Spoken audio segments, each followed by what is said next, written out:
Ngayon nga graduation ng aming anak sa Ateneo at ayan, naka-Grab car kami papunta. Talagang inagahan namin pumunta kasi nga kapag may mga events o okasyon dito sa Ateneo ay talaga namang napaka-traffic kasi napakadami ding mga private cars ang pumapasok dito.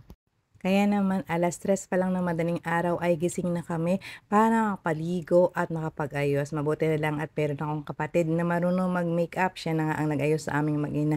At syempre suot namin ang aming mga damit na magaganda na binili pa namin sa Ukayan. Alam niyo ba sa aking pagkakaalam ay wala pa sa aming angkan ang nakapagpa-graduate o nakapagpaaral sa Ateneo at ito nga ang aking panganay na anak ang siyang kauna-unahan sa aming angkan. O di ba? Hindi namin yan inaasahan na mangyayari pero nangyari dahil sa pagpapala ng ating Panginoong Diyos. Madalas o karamihan sa atin, kapag nagpapaaral sa Ateneo ang isang pamilya, iniisip nila na sila ay mayaman o di kaya naman ay talagang may kakayahan na magbayad ng mahal na tuition fee o di kaya naman ang kanilang anak ay napakatalino kaya nakatanggap ng full scholarship o di kaya naman na isang varsity na talaga namang may kakayahan na magbigay karangalan sa isang paaralang katulad ng Ateneo. Ngunit sa istorya ng aming pamilya, lahat ito ay hindi totoo sapagkat kami ay wala talagang kakayahang magbayad ng mahal na tuition fee sapagkat ang aking asawa ay isang ordinaryong empleyado at ako naman ay isang karaniwang may bahay. Ang aming anak ay isang ordinaryong estudyante nung siya ay nag-aaral sa junior high school. Hindi siya gumraduate ng valedictorian o kasama man lang sa top 10 ng graduating ng batch nila o kahit nga top 5 ng kanilang classroom ay hindi rin siya kasama. Mayroon naman siyang iba't ibang talento at kakayahan, ngunit hindi sapat ang kanyang mga kaalaman para tawaging isang varsity o miyembro ng mga samahan na pwedeng magdala ng kahit anong karangalan sa Ateneo. Ngunit ang lahat ng pagtitiyaga, pagsisikap, pagsasakripisyo at lakas ng loob ay talaga nga namang mayroong kapalit na naghihintay sa pagdating ng tamang panahon. Taong 2020 panahon ng pandemic at ang lahat ng klase ay nasa online at lahat din ng mga aplikasyon ay ginagawa ng online. At dahil nga ang Ateneo ay isa sa mga pinapangarap naming paaralan para sa aming anak, kaya talaga namang ako ay talagang palaging tumitingin sa kanilang website kung kailan ang simula ng kanilang aplikasyon. August 2020, nagsimula na ang pagbubukas ng aplikasyon para sa senior high school ng Ateneo. At ang una ko nga tiningnan ay kung mayroon ba silang mga scholarship na ibinibigay para sa mga mag-aaral. Akin ngang nabasa na meron silang financial aid scholarship na ibinibigay para sa 100 batang kanilang mapipili na academically gifted but financially challenged. Kaya naman nagkaroon kami ng lakas loob na makapag-apply para sa Ateneo de Manila Senior High School.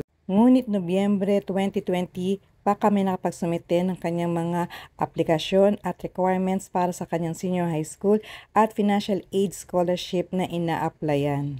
Sapagkat nagsimula ang klase sa pampublikong paaralan noong Oktubre 2020 at kailangan namin magantay na matapos ang unang markahan para kami ay mabigyan ng mga requirements at rekomendasyon na kinakailangan. Ang pagsulat ng kanyang essay autobiography ay kanya talagang pinaglaanan ng oras at panahon upang ito ay maisulat ng wasto.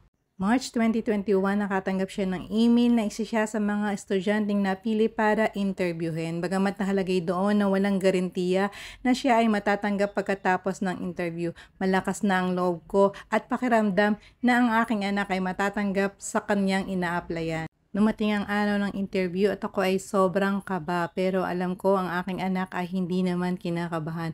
At dahil nga sila lang ang kailangan doon sa interview, ako ay nakikinig lang sa labas ng kwarto kung ano ba yung mga itatanong sa kanya at kung ano magiging sagot ng aking anak. At pagkatapos nga noon, ramdam ko muli na matatanggap na ang aming anak sa Ateneo. April 29, 2021, 4 p.m. lumabas na nga ang resulta ng Ateneo de Manila Senior High School application at sobra-sobra ang aming kaba habang binubuksan ng aking anak ang kanyang account at nung kanya na nga itong mabuksan ay Diyos ko talagang nakakakilabot at ako'y talagang napaluhana kasi nakalagay doon na siya ay natanggap at mayroon pa siyang full scholarship. Ngayon nga'y tapos na ang aming anak ng senior high school sa Ateneo at sa loob ng 2 taon na kanyang pananatili sa Ateneo ay talaga namang isang napakagandang karanasan na hindi namin malilimutan.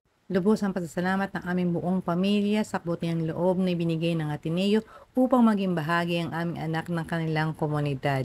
Ito ay isang patotoo na ang imposible ay maaari pa ring mangyari kapag sinamahan mo ng dasal, pagtitiyaga, pagsisikap at pagsasakripisyo. Ang lahat ng kanyang kaalamang pang-akademiko, espiritual at pagkakaroon ng malasakit sa ibang tao ay kanya ngayong babaunin sa kanyang kolehiyo sa University of the Philippines. Ito ang aming kwentong Ateneo at ngayon nga ay nakasakay kami dito sa EG papalabas ng gate at magkakaroon kami ng maliit na salo-salo para nga sa selebrasyon ng graduation ng aming anak na si Sabiti kasama ng aming buong pamilya. Nawa itong aming kwento ay maging inspirasyon para sa lahat ng mga magulang at mag-aaral na nangangarap na makapag-aral din sa Ateneo.